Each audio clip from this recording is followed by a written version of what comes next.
पठानकोट में western command के जाबाजों को आज सम्मानित किया गया, लेकिन सबसे खास था तो इस कार्यक्रम का पोस्टर जो वेस्टर्न कमांड की तरफ से जारी किया गया था, जिसमें ऑपरेशन सिंदूर का जिक्र है और साफ साफ लिखा है तैयारी अभी भी जारी है। मतलब ऑपरेशन सिंदूर 2.0 का खौफ पाकिस्तान में यूं ही चलता रहेगा। ऑपरेशन सिंदूर के धमाके मुनीर और शहबाज को चैन से सोने नहीं देंगे, ताउम्र उनके कानों में गूंजते रहेंगे। भारतीय सेना की ताकत में हर रोज इजाफा हो रहा है। इंडियन आर्मी रोज और ताकतवर बन रही है और यही खौफ पाकिस्तान को सता रहा है। दुश्मन की हर हरकत पर सेना के जवान पैनी नजर रखते हैं। हर हरकत को ट्रैक किया जाता है और दुश्मन के मंसूबों पर समय रहते भारतीय सेना प्रहार करती है। वेस्टर्न कमांड के इन्हीं एडवांस हथियारों के सामने मुनीर की फौज के हौसले पस्त हो जाते हैं।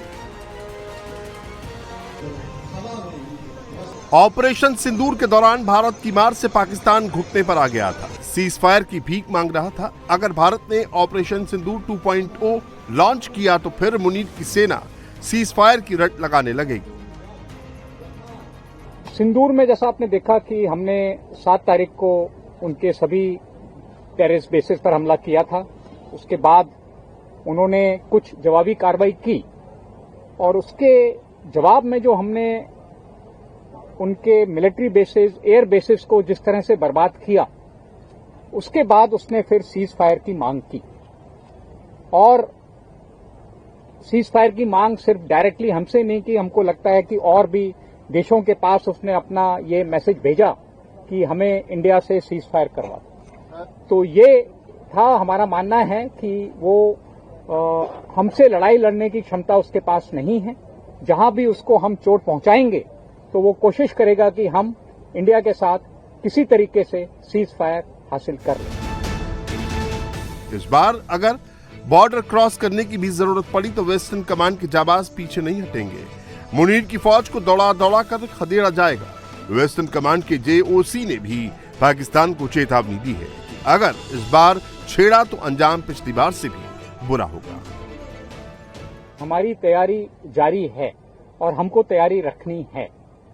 जैसा मैंने कहा कि हमने उसको बहुत तगड़ा सबक सिखलाया, पर अगर उसको ये सबक समझ में नहीं आया और अपने इंटरनल कारणों से वो फिर लड़ाई के हालात पैदा करता है तो हमको फिर और बेहतर तरीके से रिस्पॉन्ड करना होगा। बार बार भारत से हारने के बाद भी पाकिस्तान सबक नहीं देता।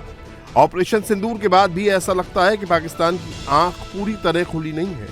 पाकिस्तानी फौज खुद के वजूद को जिंदा रखने के लिए भारत के खिलाफ दहशतगर्दों को तैयार करती है और फिर घुसपैठ में उनकी मदद करती है। देश और जनता के हित के लिए सोचती है और कार्य करती है। उसी लीडरशिप और आर्मी के जनरल सिर्फ अपने स्वार्थ के लिए अपनी महत्वता बनाए रखने के बारे में सोचते हैं और उसके लिए भारत के साथ लड़ाई का माहौल बनाकर रखना जरूरी है।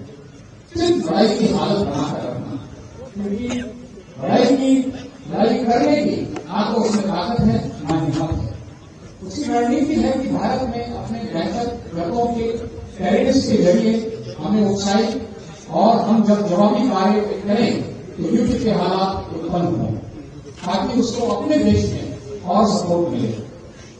क्योंकि वो एक डरपोक और कमजोर देश है, हमारी कार्रवाई से घबराकर तोड़ खाकर वो अपने आकाओं के साथ भागता है, सीज फायर की मेहनत करता है। जब भी भारत पाकिस्तान के बीच जंग होती है, पाकिस्तान न्यूक्लियर हमले की धमकी देने लगता है।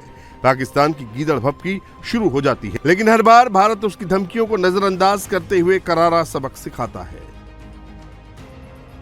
He wants to prevent us from taking any strong action, so he plays this nuclear bogey card.